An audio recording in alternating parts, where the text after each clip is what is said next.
ये लोक परलोक की जो चर्चा है, इस विषय को लेकर नास्तिक लोग अनेक प्रकार की बातें कहकर भ्रम उत्पन्न करते हैं कि किसने स्वर्ग देखा है, किसने नरक देखा है। कहीं स्वर्ग नरक नहीं है, यही सब कुछ है। ये लोक परलोक की जो कल्पना है, इसमें कोई प्रमाण नहीं है। और सामान्य बुद्धि का व्यक्ति इन तर्कों के सामने निरुत्तर होकर वह भी नास्तिकता की विचारधारा से प्रभावित हो जाता है। सबसे बड़े आस्तिक आचार्य कुमारिल भट्ट, जो मीमांसा के प्रकांड विद्वान हुए, जिन्होंने पूर्व मीमांसा के ऊपर श्लोक वार्तिक, तंत्र वार्तिक और टुप टीका नाम के 3 ग्रंथों की रचना की, जिसमें मीमांसा के वैदिक सिद्धांत के समस्त विषयों का विवेचन विचार आचार्य चरण ने किया है।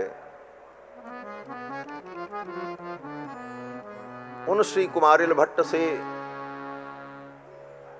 शास्त्रार्थ करने के लिए, शास्त्र पर विचार करने के लिए भगवत्पाद आदि शंकराचार्य दक्षिण से चलकर उत्तर आए। और जब आए तो उस समय कुमारिल भट्ट तीर्थराज प्रयाग में धान की भूसी रखकर और उस धान की भूसी में आग लगाकर उसी भूसी में, धान की भूसी में बैठ गए थे अपने शरीर को अग्नि को समर्पित करने के लिए। बहुत लंबी कथा है, संक्षेप में कहेंगे क्योंकि ये हमारे आपके लिए बहुत बड़ी प्रेरणा है। आज बहुत सारी बातें कही जाती हैं कि भगवान बुद्ध ने सारी दुनिया को शांति का उपदेश दिया। बुद्ध की शरण में आओ, बुद्धम शरणम गच्छामि, धम्मम शरणम गच्छामि। परंतु यह इतिहास हमें नहीं बताया जाता है कि बौद्धों के काल में किस तरह से सनातन धर्म को विनष्ट करने के लिए, वैदिक परंपरा को नष्ट करने के लिए कुचक्र किया गया। राजतंत्र को अपने अधीन करके वेद पढ़ने वाले ब्राह्मणों को कोल्हू में डाल करके पेर दिया जाता है। जो ब्रह्मचारी वेद पढ़ते थे उनका वध कर दिया जाता था। एक तरफ तो अहिंसा परमो धर्मः की बात करने वाले लोग अपने मत का प्रचार करने के लिए उन वेदज्ञ विद्वानों का वध कर देते थे। उस काल में वेद की रक्षा के लिए पूरा सनातन समाज कटिबद्ध था। छुप छुप करके जंगलों में, निर्जन में रहकर वेद की उन ऋचाओं को पढ़ करके, याद करके उन विप्रों ने, ब्राह्मणों ने इस सनातन धर्म की धरोहर को बचाया। उस समय चारों तरफ यही चर्चा थी, अब वेद कैसे बचेगा, वेद की रक्षा कैसे होगी। कुमारिल भट्ट गंगा स्नान करने गए थे और उसी समय काशी नरेश की कन्या गंगा स्नान करके अपने सखियों के साथ लौट रही थी। तो उस कन्या ने अपनी सखियों से कहा, को वेदान उद्धरिष्यति, अब कौन इस धरती पर पैदा होगा जो वेदों का उद्धार करेगा, वेदों की रक्षा करेगा। उस कन्या के इस दुख को सुनकर कि वेद की रक्षा के लिए इस कन्या के हृदय में इतनी पीड़ा है, कुमारिल भट्ट ने संकल्प किया कि अब मैं अपना पूरा जीवन वेदों की रक्षा के लिए ही लगाऊंगा। और कुमारिल भट्ट ने संपूर्ण वेद शास्त्र को पढ़कर, जानकर, फिर बहुत दिनों तक छद्म रूप से छिप करके बौद्धों के मठों में रहकर बौद्ध दर्शन को जानकर, उनकी कमियों को जानकर, तब उनको शास्त्रार्थ के लिए ललकारा और शास्त्रार्थ में सभी शून्यवादियों को पराजित करके वैदिक धर्म की प्रतिष्ठापना की कुमारिल भट्ट ने। उन शून्यवादियों को पराजित करके कुमारिल भट्ट ने वैदिक धर्म की स्थापना की। अंत में पराजित होकर के उन शून्यवादियों ने कहा कि अगर वैदिक धर्म ही सर्वश्रेष्ठ धर्म है तो वैदिक धर्म के अनुसार पाप पुण्य की परिभाषा को आप मानते हैं? कुमारिल भट्ट ने कहा मानते हैं। बोले तो वैदिक धर्म के अनुसार अगर गुरु का अपराध करे, गुरु से पढ़ी गई विद्या को पढ़कर गुरु का ही अपमान करे, गुरु को पराजित कर दे, तो उसका प्रायश्चित क्या है? कुमारिल भट्ट ने कहा उसका प्रायश्चित है कि अग्नि की चिता जला करके उसमें वो अपने जीवन को समाप्त कर दे। बोले आपने भी हम ही से पढ़ करके, शून्यवाद को पढ़ करके हमारा खंडन किया, तो आपके धर्म के अनुसार, सनातन के अनुसार, वेद के अनुसार आपको इसका प्रायश्चित करना। कुमारिल भट्ट ने कहा मैं करूंगा, अपने वेद की रक्षा के लिए मैं ये भी करूंगा। और अंत में गंगा के तट पर प्रयाग में उन्होंने चिता लगाकर अपने शरीर को उस चिता में समर्पित किया। इतना बड़ा त्याग वेद की रक्षा के लिए हमारे पूर्वजों ने किया, तब ये वेद और ये सनातन संस्कृति आज हमें प्राप्त हुई है। उनके उस त्याग और बलिदान का हम जन्म जन्म तक कभी प्रत्युपकार नहीं कर सकते। उस समय भगवान शंकराचार्य भी इसी कार्य में लगे थे, वेदों की रक्षा, ब्रह्मवाद की रक्षा, क्योंकि शून्यवाद का इतना बड़ा आतंक पूरे देश में फैल चुका था, शून्यवादियों का। उस समय भगवत्पाद शंकराचार्य जी भी कुमारिल भट्ट से विचार करने के लिए उत्तर भारत आए। तब तक भट्टपाद चिता में बैठ चुके थे, उनका कुछ अंश शरीर का दग्ध हो चुका था। भगवान शंकराचार्य ने कहा आपसे हम कुछ विचार करने आए हैं। कुमारिल भट्ट ने कहा अब हम विचार करने की स्थिति में नहीं है, लेकिन मैंने अपना सब ज्ञान, सारे तर्क, सारी युक्तियां और सारा सिद्धांत अपने शिष्य मंडन मिश्र को प्रदान किया है। मंडन मिश्र से आप विचार विमर्श करें। तब भगवान शंकराचार्य मंडन मिश्र से विचार करने के लिए मिथिला की यात्रा पर गए। क्या युग था ये भारतवर्ष में, क्या परंपराएं थीं। जब भगवान शंकराचार्य पहुंचे मंडन मिश्र के गांव में, तो गांव में एक झाड़ू लगा रही थी स्त्री। उससे पूछा कि मंडन मिश्र का घर कहाँ है? तो झाड़ू लगाने वाली उस स्त्री ने कहा कि आप इसी रास्ते से चले जाइए, आगे एक घर मिलेगा जिस घर के द्वार पर 2 पिजड़ा टंगा हुआ है और एक पिजड़े में तोता बैठा है, एक पिजड़े में मैना है, और आज सवेरे से दोनों शास्त्रार्थ कर रहे हैं। किस विषय को लेकर? बोले स्वतः प्रमाणम परतः प्रमाणम। ज्ञान स्वतः प्रमाण होता है, परतः अप्रमाण होता है। इस विषय को लेकर दोनों में शास्त्रार्थ चल रहा है आज सवेरे से। स्वतः प्रमाणम परतः प्रमाणम कीरांगना यत्र गिरो गिरंती द्वारस्थ नीडांतर सन्निरुद्धा जानी ही तन्मंडन मिश्र धाम।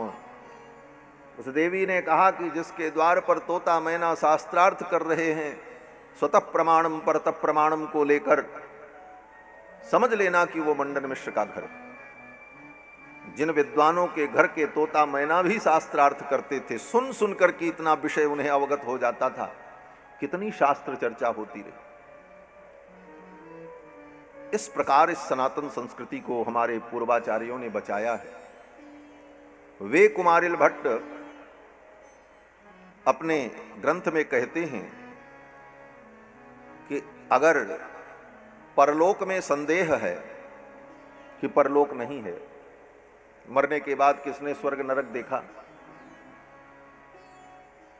और जो गया स्वर्ग वो लौट करके बताने नहीं आया, और नरक में भी अगर कोई गया तो लौट करके बताने नहीं आया। तो हम कैसे विश्वास करें कि मरने के बाद पाप पुण्य का फल, सुख दुख, स्वर्ग नरक मिलता है?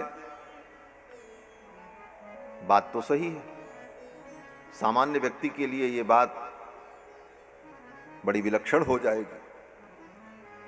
कुमारिल भट्ट कहते हैं, देखो,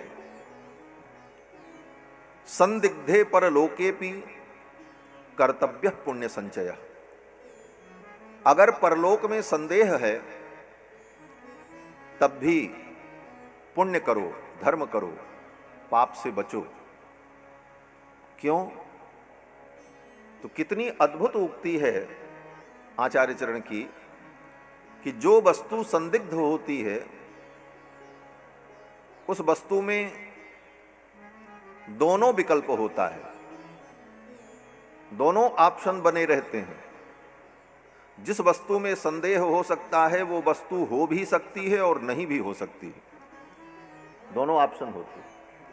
तो अगर परलोक में संदेह है तो परलोक हो भी सकता है, नहीं भी हो सकता है। अगर ये कहे कि कोई परलोक से आकर के बताया नहीं कि परलोक है, तो परलोक से आकर के ये भी तो किसी ने नहीं बताया कि परलोक नहीं है, ये भी तो किसी ने नहीं बताया। तो जो वस्तु संदिग्ध होती है उसमें दोनों ऑप्शन बने रहते हैं, वो हो भी सकता है, नहीं भी हो सकता है।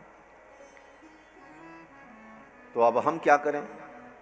तो कुमारिल भट्ट कहते हैं कि अगर ऐसा संदेह भी तुम्हारे मन में है परलोक को लेकर, पाप पुण्य धर्म अधर्म को लेकर, फिर भी पुण्य का संचय करो, धर्म करो। क्यों? बोले अगर संसार में रह करके धर्म करोगे और कहीं परलोक सत्य निकला तब तो तुम लाभ में रहोगे, और अगर परलोक नहीं है ये मान करके तुमने धर्म नहीं किया और जाने के बाद परलोक और पाप पुण्य सत्य निकला तब तो तुम्हारी दुर्दशा हो जाएगी, फिर तो तुम्हारे पास कोई रास्ता भी नहीं बचेगा। और कथनचित परलोक नहीं है तब भी तुम फायदे में रहोगे। क्या फायदा होगा? बोले परलोक है नहीं है फिर भी आपने अगर धर्म का पालन किया है तो कम से कम संसार में लोग आपको अच्छा कहेंगे, धर्मात्मा कहेंगे, आपको यश और कीर्ति मिलेगी। और नास्तिक तो दोनों तरफ से जाएगा। नास्ति चेन नास्तिको हानि ही, अस्ति चेन नास्तिको हतः। कुमारिल भट्ट कहते हैं कि अगर परलोक सत्य निकला तो नास्तिक वहां भी धोखा खाएगा, क्योंकि उसने परलोक पर विश्वास नहीं किया, अधर्म किया, जाने के बाद उसे दंड मिलेगा। और अगर परलोक नहीं है तब भी संसार में लोग उसको गालियां देंगे, ये नास्तिक है, पापी है, अधर्मी है, इसने अनुचित किया, संसार में भी उसकी निंदा होगी। तो नास्तिक तो लोक परलोक दोनों से चला जाता है, और आस्तिक जो है उसे लोक में भी सम्मान मिलता है और परलोक में भी उसे पुण्य की प्राप्ति होती है। कुमारिल भट्ट की इसी उक्ति से हम सभी लोगों को प्रेरणा लेनी चाहिए कि धर्म के पथ पर हम चले। धर्म ही जीवन का सार है। धर्म सारमिदं जगत। और भगवान श्री राम का ये पावन चरित्र हम सभी लोग श्रवण कर रहे हैं। भगवान श्री राम समस्त जीवों के एकमात्र शरण हैं। श्री राम शरणम समस्त जगताम। सारे जगत के शरण भगवान श्री राम हैं। श्री राम शरणम समस्त जगताम रामम बिना का गति। राम जी के बिना कोई गति नहीं है। और जिस किसी को गति मिली तो राम जी की कृपा से ही मिली।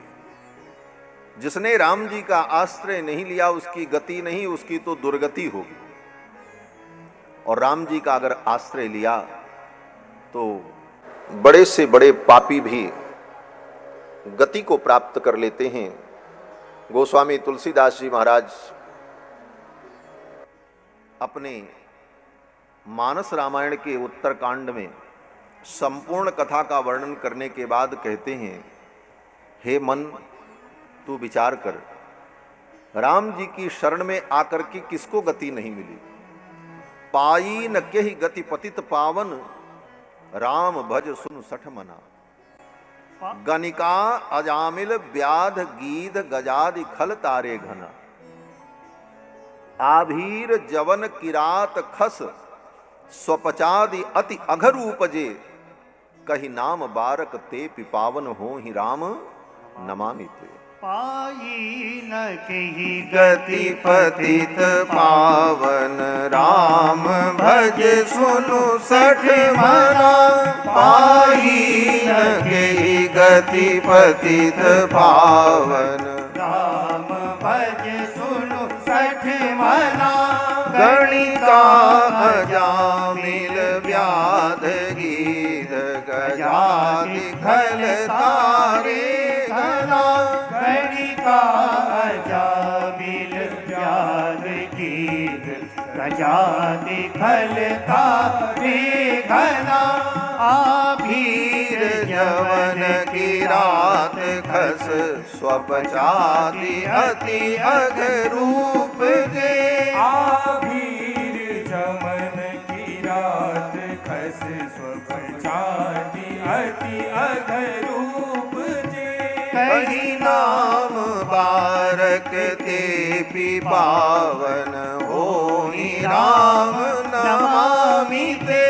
कही नाम बारक ते भी पावन, होहि राम नमामि ते।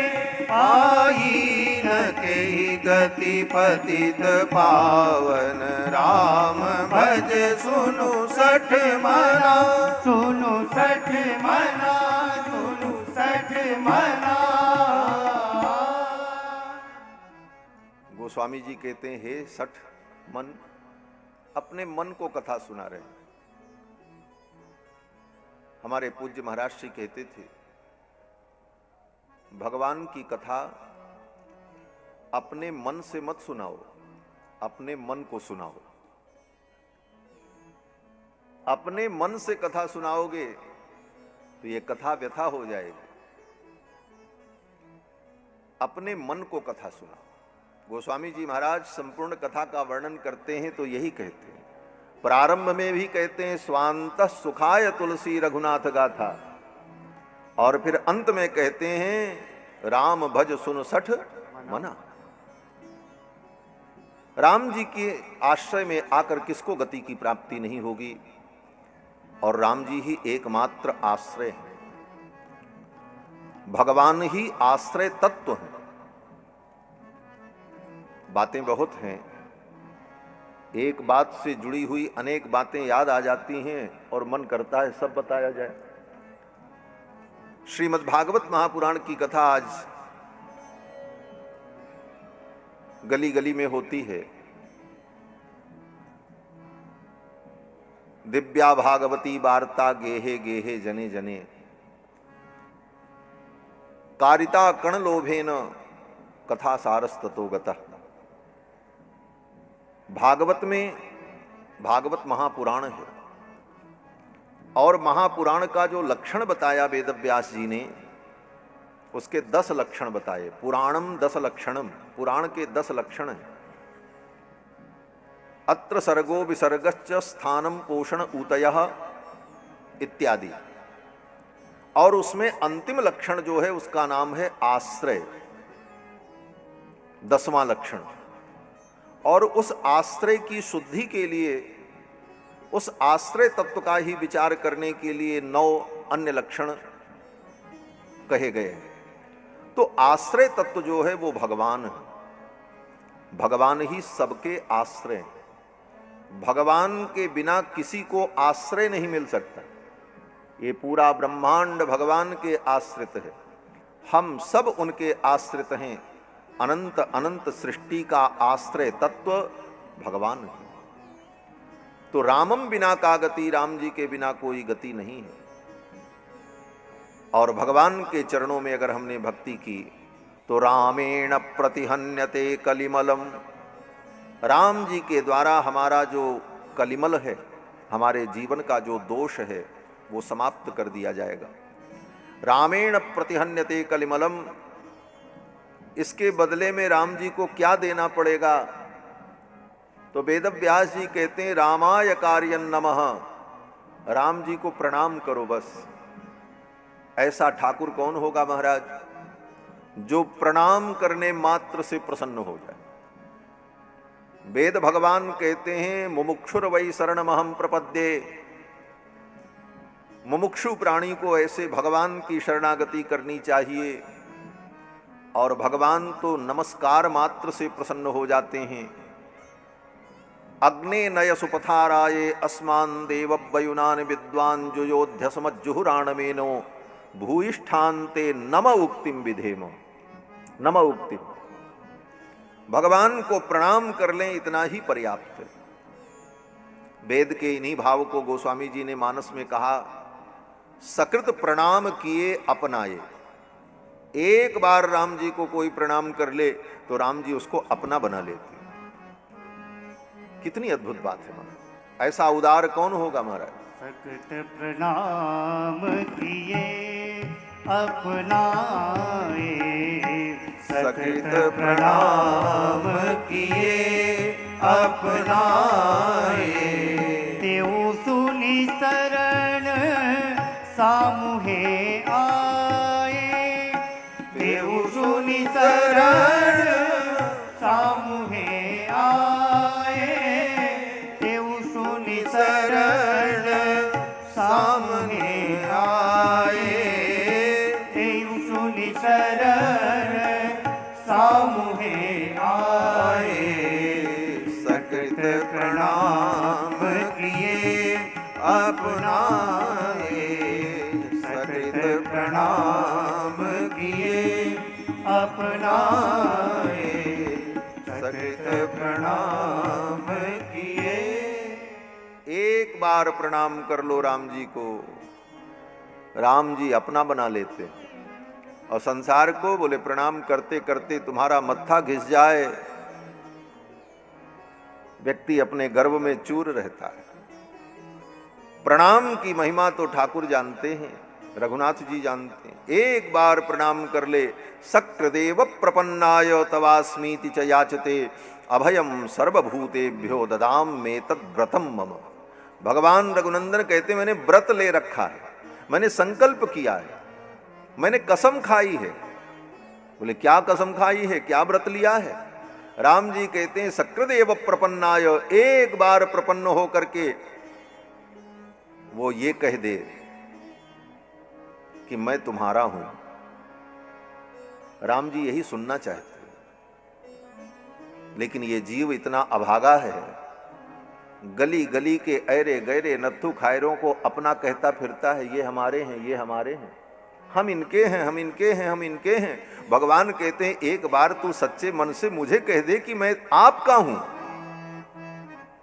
तवास्मि, मैं आपका हूं इति, बस। अभयम सर्वभूतेभ्यो ददाम में तत्, भगवान कहते हैं उसको मैं समस्त भूतों से अभय कर देता।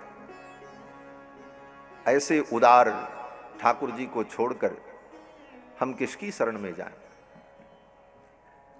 कमवा दयालुम शरणम ब्रजेम, ऐसे दयालु को छोड़कर हम किसकी शरण में जाएं? भगवान श्री राम का चरित्र अद्भुत है। कल के प्रसंग में आप सभी लोगों ने श्रवण किया, विश्वामित्र जी आए और श्री दशरथ जी महाराज से राम लक्ष्मण की याचना की। दशरथ जी ने अपने दोनों पुत्रों को विश्वामित्र जी को सौंप दिया। मेरे प्राणनाथ सुत दोऊ, तुम मुनि पिता आन नहीं को। विश्वामित्र जी के चरणों में दोनों कुमारों को सौंप दिया और दशरथ जी ने कहा, गुरुदेव आज से आप ही इनके पिता हो, आप ही इनके स्वामी हो, मैं आपको सौंप रहा हूं। राम लक्ष्मण को जब सौंप दिया तो विश्वामित्र जी बड़े प्रसन्न हुए। विश्वामित्र जी को लगा कि दुनिया की सबसे बड़ी निधि मुझे प्राप्त हो गई। श्याम गौर सुंदर दो भाई श्याम गौर सुंदर दो भाई, विश्वामित्र महानिधि पाई, विश्वामित्र महानिधि पाई। प्रभु ब्रह्मण्य देव मैं जाना, प्रभु ब्रह्मण्य देव मैं जाना, मोहि नित्य पिता तजो भगवाना, मोहि नित्य पिता तजो भगवाना। विश्वामित्र जी को लगा मुझे महानिधि मिल गई, विश्वामित्र महानिधि पाई। भगवान ही महानिधि है, इसीलिए वेदों में प्रार्थना की गई, निधि नाम त्वा निधिपतिम हवामहे। निधि नाम त्वा निधिपतिम, जो भगवान निधि के भी निधि हैं, महानिधि हैं, ऐसे महानिधि भगवान को प्राप्त करके विश्वामित्र जी महाराज परम आनंदित हो गए और राम लक्ष्मण को लेकर अयोध्या से चल पड़े। सरयू जी के किनारे किनारे पद यात्रा करते हुए तीनों जा रहे। प्रथम दिन की यात्रा में 18 किलोमीटर की यात्रा पैदल संपन्न हुई और इतनी यात्रा करते करते सायंकाल की बेला हो गई, सूर्यास्त होने वाला था। विश्वामित्र जी विचार करने लगे, भगवान तो हमको मिल गए, लेकिन भगवान से अभी मेरा कोई संबंध नहीं हुआ। बिना संबंध के प्रेम बिखर जाता है। संबंध माने समान बंध। बंध शब्द का ही हिंदी में प्रयोग जो होता है बांध। नदी के किनारे बांध बनते हैं ना, वो बांध क्यों बनते हैं, बंध क्यों बनते हैं, बंधा क्यों बनाया जाता है कि नदी का जल बिखर न जाए, और बंधा जो बनता है वो दोनों तरफ रहता है। दो तटबंध होते हैं और दोनों तटों को बांधा जाता है, बंद किया जाता है, तब नदी की धारा बिखरती नहीं और एक निश्चित दिशा में वो नदी चलकर अपने लक्ष्य सागर तक पहुंचती। तो यह प्रेम की धारा जो हमारी है, यह अगर संबंध न हो, संबंध के तट से ये सुरक्षित न हो, तो यह प्रेम की धारा भी बिखर जाती है। इसलिए प्रेम संबंध के सीमा में रहकर पल्लवित और पुष्पित होता है। तो भगवान से भी प्रेम हो तो कोई संबंध हो, तब वो प्रेम टिके। संसार में भी जहां संबंध होता है वहीं प्रेम टिकता है।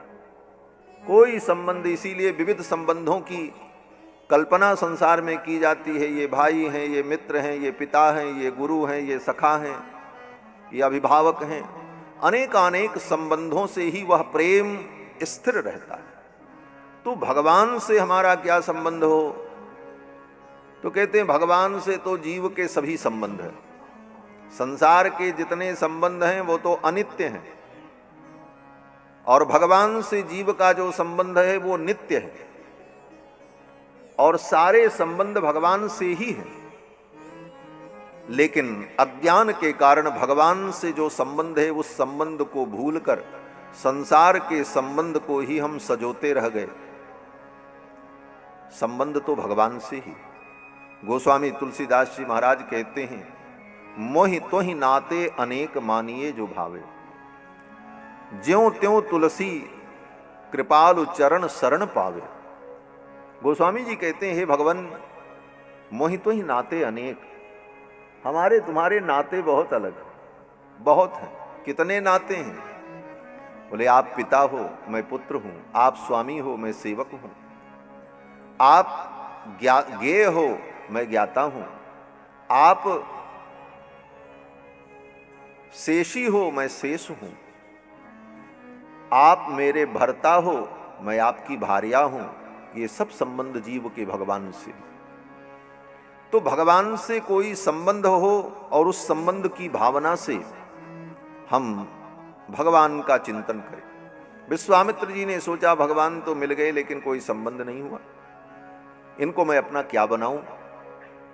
ये मनुष्य संसार के प्राणियों को अपना बनाने में बड़ा कुशल है महाराज।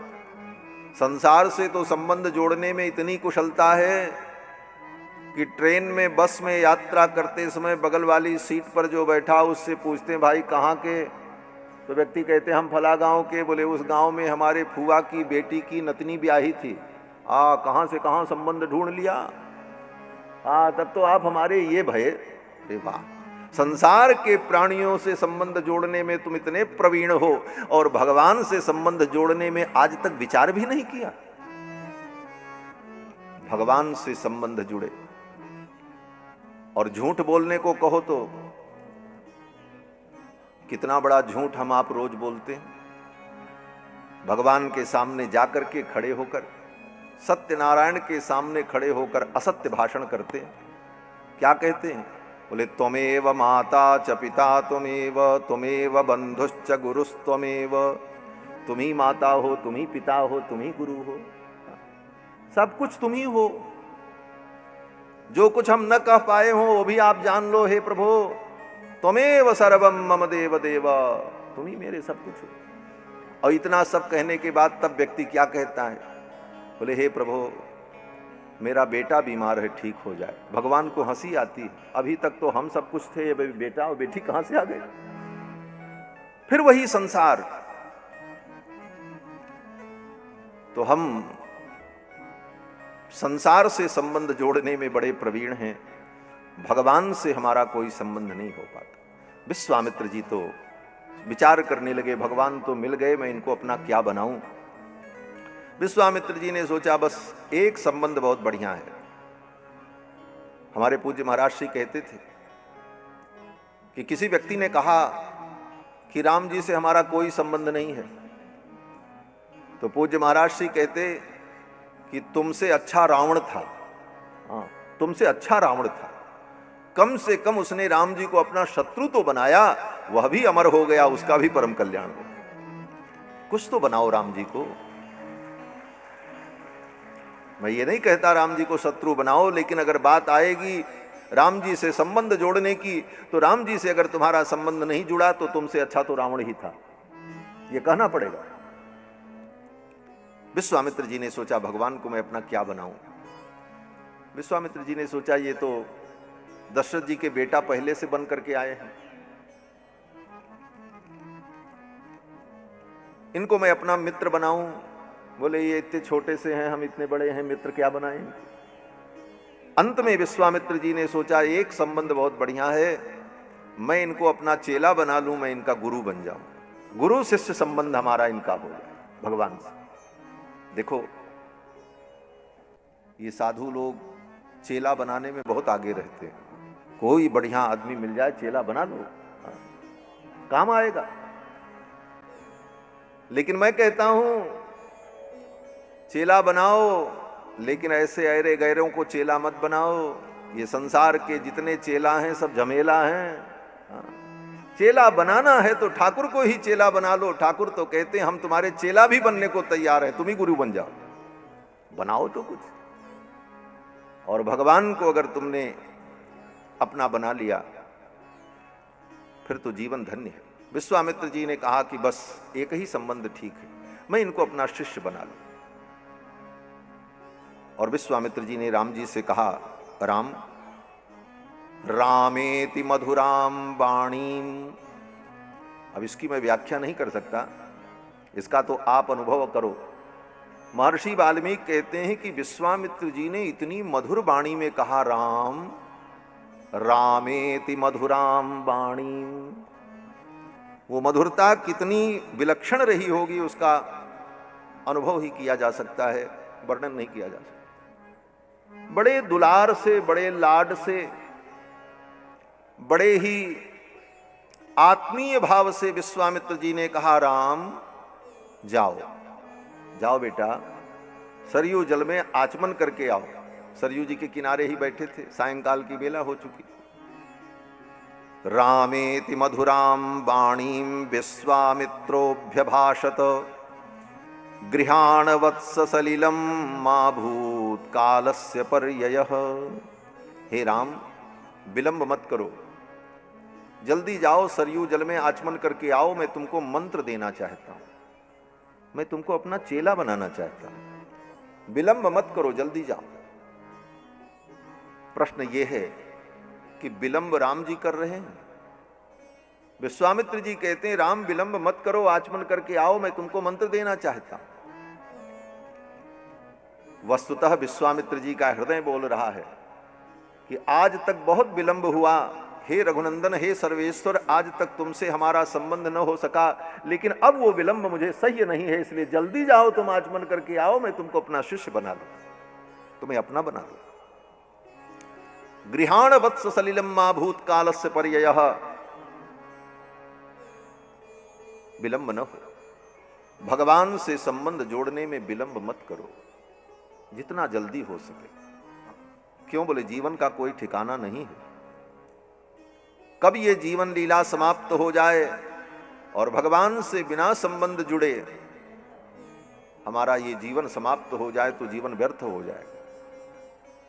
हमारे आचार्य भगवत पाद श्री रामानुजाचार्य, उनके जीवन वृत्त में लिखा है कि अपने आचार्य श्री महापूर्ण स्वामी जी के साथ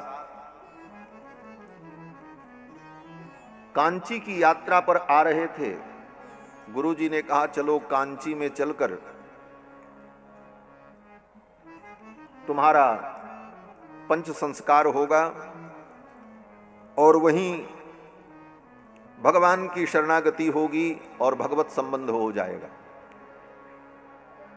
रास्ते में अचानक आचार्य चरण के हृदय में ये भाव आया कि जीवन का कोई ठिकाना नहीं है, कांची तक हम पहुंच पाएं कि न पहुंच पाएं, और कहीं बीच में ही जीवन लीला समाप्त हो गई तो भगवान से संबंध नहीं हुआ और जीवन समाप्त हो जाएगा तो जीवन व्यर्थ हो जाएगा। वहीं रास्ते में जंगल में एक मंदिर में रुके हुए थे, कोदंडपाणी भगवान की सन्निधि में जा करके आचार्य का चरण पकड़ लिया, बोले महाराज यहीं पर आप मेरी शरणागति करा दो और भगवान से मेरा संबंध जोड़ दो। यह त्वरा विश्वामित्र जी महाराज ने राम जी को मंत्र दिया। कौन सा मंत्र? बोले मंत्र ग्रामम गृहाण त्वम बलाम अतिबलाम तथा। बला अतिबला नाम की विद्या प्रदान की। इस विद्या की विशेषता क्या है?